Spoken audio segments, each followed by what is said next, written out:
السلام عليكم ورحمة الله وبركاته. الحمد لله الذي وكفى والصلاة والسلام على نبي المصطفى وعلى آله وأهل صدقه والوفاء. أما بعد، أعوذ بالله من الشيطان الرجيم. بسم الله الرحمن الرحيم. نصر من الله وفتح قريب.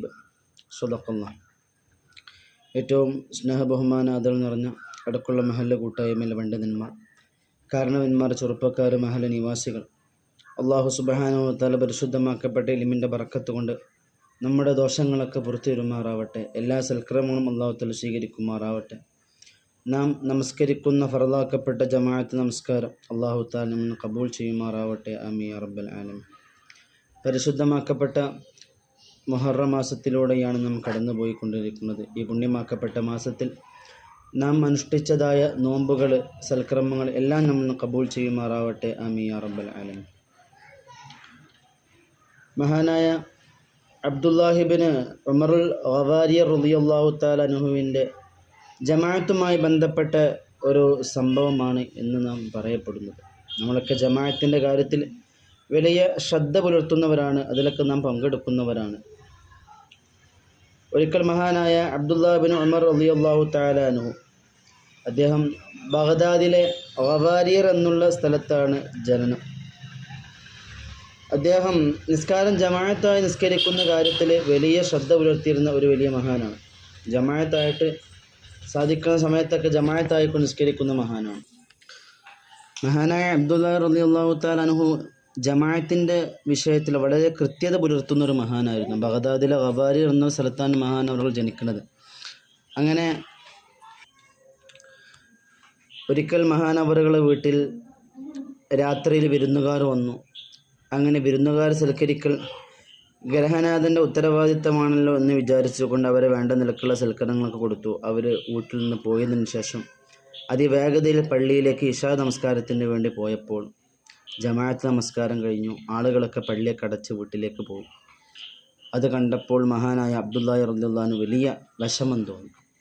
അങ്ങനെ മഹാനവറുകൾക്ക് വലിയ സങ്കടമായി. അങ്ങനെ അദ്ദേഹം ജമാഅത്തിന് 27 ഇരട്ടി പ്രതിഫലമുണ്ടല്ലോ എന്ന് ചിന്തിച്ചുകൊണ്ട് അന്നത്തെ ഇശാ നമസ്കാരം 27 തവണ നിസ്കരിച്ചു എന്നാണ്.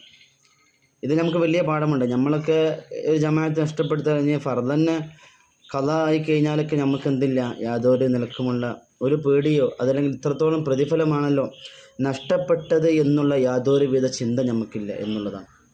എന്നാൽ മഹാനവറുകൾ അതിൻ്റെ ഗൗരവം, അത്രത്തോളം പ്രതിഫലമാണല്ലോ എനിക്ക് നഷ്ടപ്പെട്ടത് എന്ന് വിചാരിച്ചുകൊണ്ട് ആ 27 ഇരട്ടിയുടെ പ്രതിഫലം മുപ്പര് കണക്കാക്കിയത് 27 തവണ എന്ത് ചെയ്തു, പരിശുദ്ധമാക്കപ്പെട്ട ഇശാ നമസ്കാരം അയാൾ ഒറ്റയ്ക്ക് നിസ്കരിച്ചു എന്നാണ്.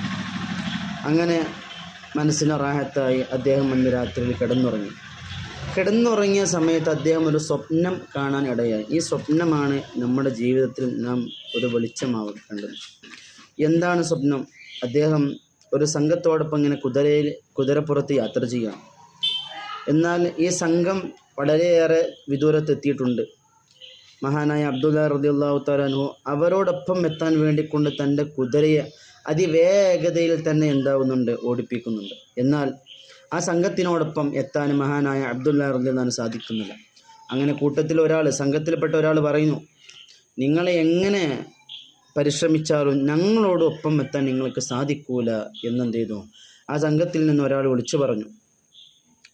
അപ്പോൾ എന്തേ അതിന് കാരണമെന്ന് ചോദിച്ചപ്പോൾ, ഞങ്ങളൊക്കെ ഇന്നലെ ഇശാ ജമാഅത്തായിട്ട് നിസ്കരിച്ചവരാ, എന്നാൽ നിങ്ങളെന്തായിട്ടില്ല, ഇശാ ജമാഅത്തായിട്ട് നിസ്കരിച്ചിട്ടില്ല, അതാണ് കാരണമെന്ന് അദ്ദേഹം ഉറക്കത്തിൽ അത് കണ്ടപ്പോൾ പെട്ടെന്ന് തന്നെ ആ സ്വപ്നത്തിൽ നിന്ന് ഉറക്കത്തിന് എണീറ്റു.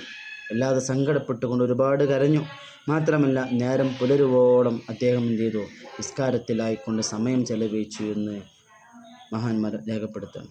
മഹാനായ അബ്ദുല്ലാഹി റളിയല്ലാഹു അൻഹുവിൻ്റെ ആ ജമാഅത്തിനോടുള്ള താല്പര്യവും അതുപോലെ തന്നെ അവരതിനോട് കാണിച്ചിരുന്ന സൂക്ഷ്മതയും ഇതൊക്കെ നമ്മുടെ ജീവിതത്തിൽ വലിയ പാഠമേകേണ്ടതുണ്ട്. വളരെ കൃത്യമായിക്കൊണ്ട് നാം മനസ്സിലാക്കേണ്ടതുണ്ട്. അല്ലാഹു തആല സാധിക്കുമ്പോഴൊക്കെ നമുക്ക് ജമാഅത്തായിക്കൊണ്ട് നമസ്കരിക്കാനുള്ള തൗഫീഖ് അല്ലാഹു തആല പ്രദാനം ചെയ്യുമാറാവട്ടെ. ജമാഅത്ത് എന്ന് പറഞ്ഞാൽ ഒരു ഇമാമും ഒരു മഅ്മൂമും ഉണ്ടായാൽ മതി. അപ്പോൾ പെണ്ണുങ്ങളെ സംബന്ധിച്ചിടത്തോളം പെണ്ണാണ് ഇമാം വെക്കുന്നതെങ്കിൽ ബാക്കിൽ പെണ്ണ് തന്നെയാണ് ആവേണ്ടത്. എന്നാൽ ആണുങ്ങളുണ്ട് എങ്കിൽ എന്താണ്, അവർ തന്നെയാണ് ഇമാമത്തെക്കേണ്ടത്. ഇന്നൊരു ഉപ്പയും മകനാണെങ്കിൽ അങ്ങനെ എങ്ങനെയാണെങ്കിൽ ചെറിയ രൂപത്തിലാണ് ജമാഅത്തിൻ്റെ കാര്യം പ്രത്യേകം എന്താവണം ശ്രദ്ധിക്കേണ്ടതുണ്ട്.